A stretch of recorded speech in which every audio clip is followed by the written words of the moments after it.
Like, violence is so prevalent in our society and so everywhere, and this is the stories that we tell are of violence and of competition and selfishness. And I feel like it's so important for me as a follower of Jesus and as somebody who believes in coexisting peacefully with other people and the rest of the environment, whatever, that to tell an alternative story that doesn't involve violence, but that does involve, I guess, heroic deeds of non-violence, of trying to take a stand and try to disrupt the violence in our society.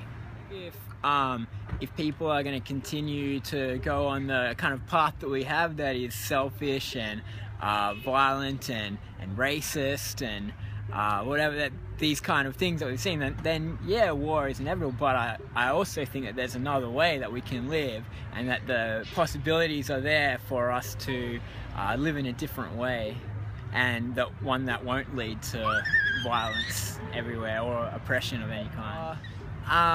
Well, I first did this 4 years ago. I actually went on the base, and so each time I've sort of thought, oh, we'll come up and do something to disrupt the war games. And so this time we've been talking about it for a while. Our plans have changed a couple of times, but we're well prepared.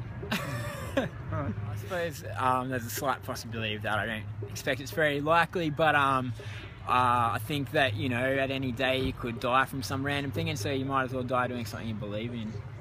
Now that you mentioned children, I've seen the effects of Australia and United States terrorist wars in Iraq and Afghanistan. I've seen a lot of footage of children being killed by our bombs and warplanes and helicopter gunships, and I think I have a duty to resist that violence as the father of 7 children, as you put it, that we are inflicting on children on the other side of the world simply for the gain of the US empire and its allies, including Australia.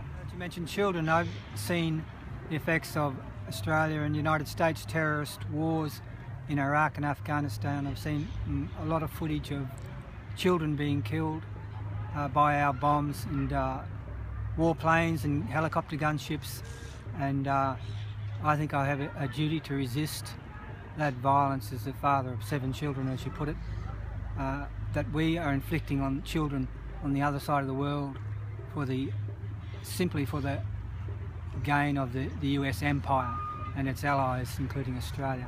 Well, there's nothing more farcical than the so-called war on terror that we're supposed to be waging.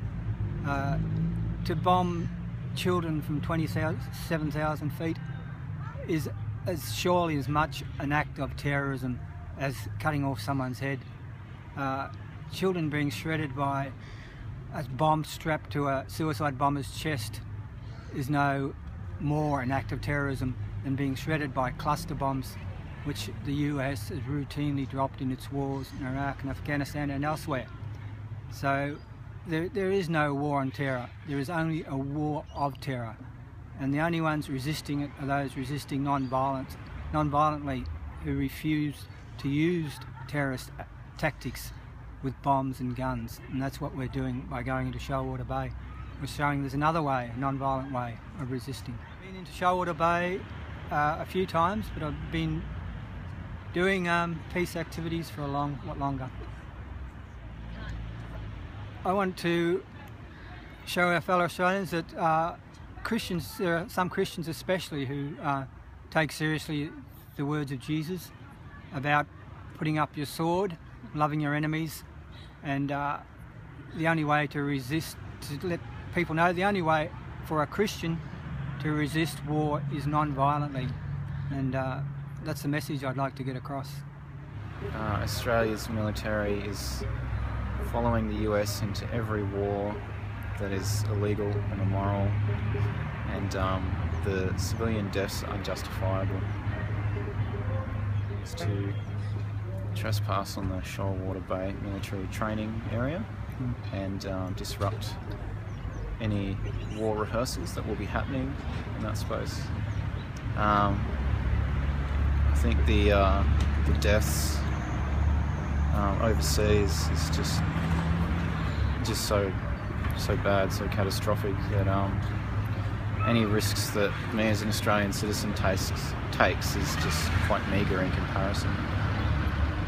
I certainly believe that the Holy Spirit can act through people doing acts of love like this, and I think we'll definitely be calling on the Holy Spirit as well when we go into court. And in our witness, you know, Jesus says you will be arrested, you'll be hauled in front of courts, but the Holy Spirit will speak through you. And so I believe that when we act in resistance and love, the Holy Spirit is speaking through us. And yeah, I have prayed before this, but also I believe that resistance to injustice is part of regular Christian practice as much as prayer is. A person once said, when someone said you won't change the world, that I'm just making damn sure the world doesn't change me. So firstly, you've got to live with integrity, follow your conscience, and not give in to despair and hopelessness. We're not called to be successful necessarily, just faithful. And once we give up, we've lost our souls.